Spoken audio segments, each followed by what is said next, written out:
DNA সরকার সুদীপ্ত। আজকে আপনাদের সামনে যে গুরুত্বপূর্ণ বিষয়টি নিয়ে কথা বলবো সেটি হচ্ছে আপনার লিঙ্গের আকার ছোট ও নিস্তেজ। তো এই বিষয়টি কি করে সমাধান করতে পারবেন আমি সেই বিষয়ে বিস্তারিত বলবো। তো দর্শক, মূল আলোচনায় যাবার শুরুতেই বলে দেই, আমি ডাক্তার দ্বিজেন্দ্রনাথ সরকার। আমি ডাক্তার শচীদুলাল হোমিও হল অ্যান্ড রিসার্চ সেন্টারে নারী পুরুষের বন্ধ্যাত্ব এবং যাবতীয় গোপন রোগের সুচিকিৎসা প্রদান করে থাকি। তো আপনাদের এ জাতীয় কোনো সমস্যা থাকলে অবশ্যই আমাদের চেম্বারে চিকিৎসা সেবা গ্রহণ করলে আপনারা সুস্থ হতে পারবেন বা সফল হতে পারবেন। বিশেষ করে মেয়েদের জরায়ু টিউব ব্লক এবং পুরুষের অ্যাজোস্পার্মিয়া জনিত সমস্যা, এগুলির কিন্তু আমাদের চেম্বারে সমাধান পাবেন।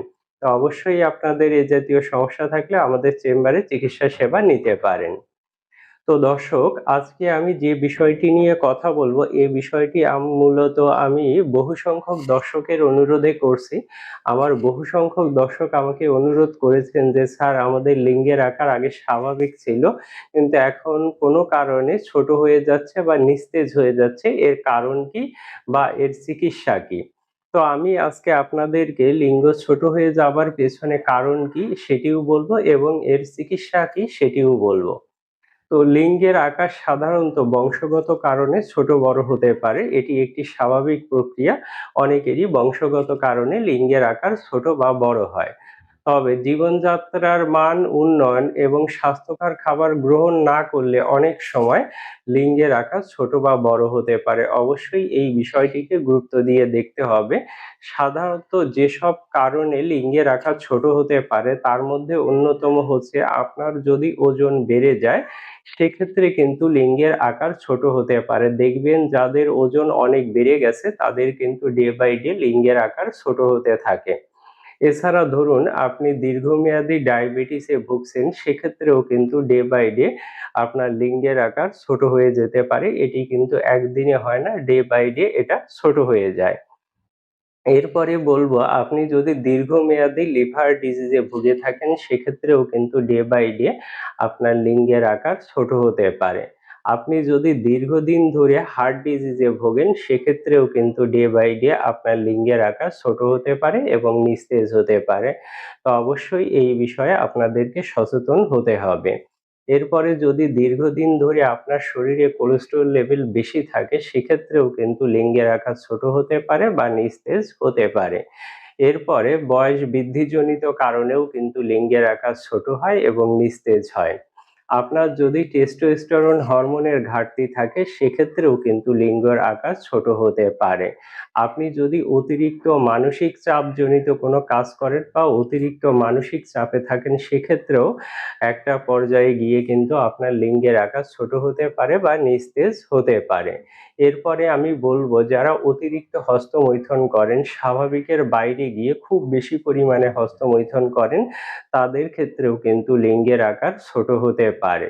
আপনার যদি খাদ্যাভ্যাস সঠিক না হয় সেক্ষেত্রেও কিন্তু আপনার লিঙ্গের আকার ছোট হতে পারে। আপনার যদি থাইরয়েড হরমোন বেশি থাকে সেক্ষেত্রেও কিন্তু লিঙ্গের আকার ছোট হতে পারে।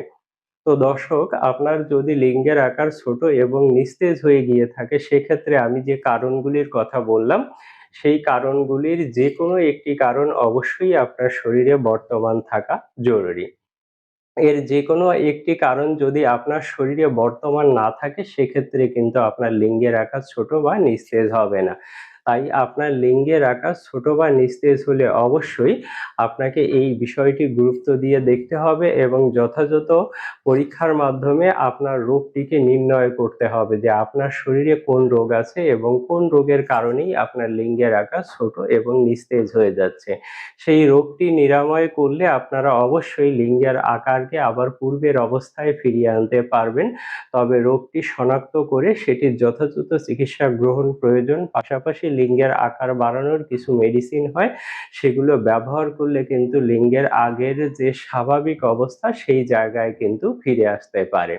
তো আজকে আমি আপনাদেরকে লিঙ্গের আকার স্বাভাবিক করার জন্য বা লিঙ্গের আকার কিছুটা বর্ধিত করার জন্য দুটি হোমিও মেডিসিনের নাম বলবো, যে দুটি মেডিসিন পরীক্ষিত এবং এই দুইটি মেডিসিন ব্যবহার করলে কোনো পার্শ্ব প্রতিক্রিয়া ছাড়াই আপনি লিঙ্গের আকার বাড়াতে পারবেন এবং লিঙ্গের যে নিস্তেজ ভাব সেটা কিন্তু দূর করতে পারবেন।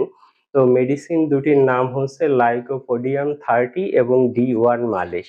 এই ২টি মেডিসিন যদি আপনি সমন্বয় করে সেবন করেন এবং ব্যবহার করেন সেক্ষেত্রে দ্রুততম সময়ে লিঙ্গের আকার বাড়াতে পারবেন বা লিঙ্গের যে নিস্তেজ ভাব সেটি কিন্তু দূর করতে পারবেন। তো দর্শক আপনারা প্রশ্ন করেন অনেকেই যে স্যার মেডিসিন দুটি কিভাবে ব্যবহার করব? মেডিসিন দুটি ব্যবহারের নিয়ম অত্যন্ত সোজা। আপনারা লাইকোপোডিয়াম 30 রোজ সকালে ২ ফোঁটা করে মেডিসিন সামান্য নরমাল পানিতে মিশিয়ে খেয়ে নিবেন। দিনে ১ বার খাবেন, ১ বারের বেশি খাবেন না। এরপরে আমি যেটা বলব সেটি হচ্ছে D1 মালিশ। এই মালিশটাকে আপনাদের লিঙ্গে মালিশ করতে হবে, অর্থাৎ লিঙ্গের গোড়ার দিক থেকে সামনের দিকে আলতোভাবে ১ থেকে ২ মিনিট মালিশ করতে হবে। আপনি এই মালিশটি ১০ ফোঁটা মেডিসিন হাতে ঢেলে নিবেন এবং সেটা ভালোভাবে মিক্স করে আপনি লিঙ্গের গোড়া হতে সামনের দিকে আলতোভাবে ২ মিনিট মালিশ করবেন। এভাবে সকাল সন্ধ্যা দিনে ২ বার মালিশ করবেন। এই লাইকোপোডিয়াম 30 এবং D1 মালিশটি যদি ব্যবহার করেন এবং আমি যে রোগগুলির কথা বললাম সেই রোগগুলির কারণে যদি আপনার লিঙ্গের আকার ছোট হয়ে গিয়ে থাকে সেক্ষেত্রে অবশ্যই লিঙ্গের আকার আগের স্বাভাবিক জায়গায় ফিরে আসবে, আপনার যে নিস্তেজ ভাব সেটিও দূর হয়ে যাবে। তবে দর্শক আপনারা অবশ্যই রোগটি শনাক্ত করে রোগটি নিয়ন্ত্রণে রাখার চেষ্টা করবেন। রোগটি যদি নিয়ন্ত্রণে রাখার চেষ্টা করেন এবং লাইফস্টাইল সঠিকভাবে মেনে চলেন সেক্ষেত্রে এই লাইকোপোডিয়াম 30 এবং D1 মালিশ ব্যবহার করলে অবশ্যই আপনার লিঙ্গের আকার পরিবর্তিত হবে বা বড় হবে এবং নিস্তেজ ভাব সেটা কিন্তু দূর হয়ে যাবে।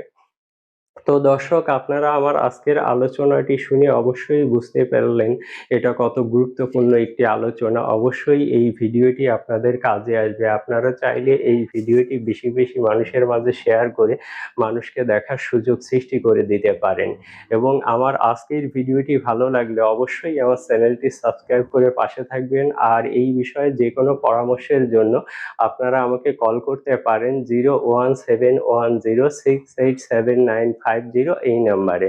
এই নাম্বারে সকাল ৯টা থেকে রাত ৯টা পর্যন্ত কল করলে আমাকে পেয়ে যাবেন। আর আমার চেম্বার ঢাকা শনিরআখড়া রায়েরবাগ। চাইলে এখানে এসে সরাসরি আমার সঙ্গে সাক্ষাৎ করতে পারবেন। তো দর্শক ভালো থাকবেন, সুস্থ থাকবেন।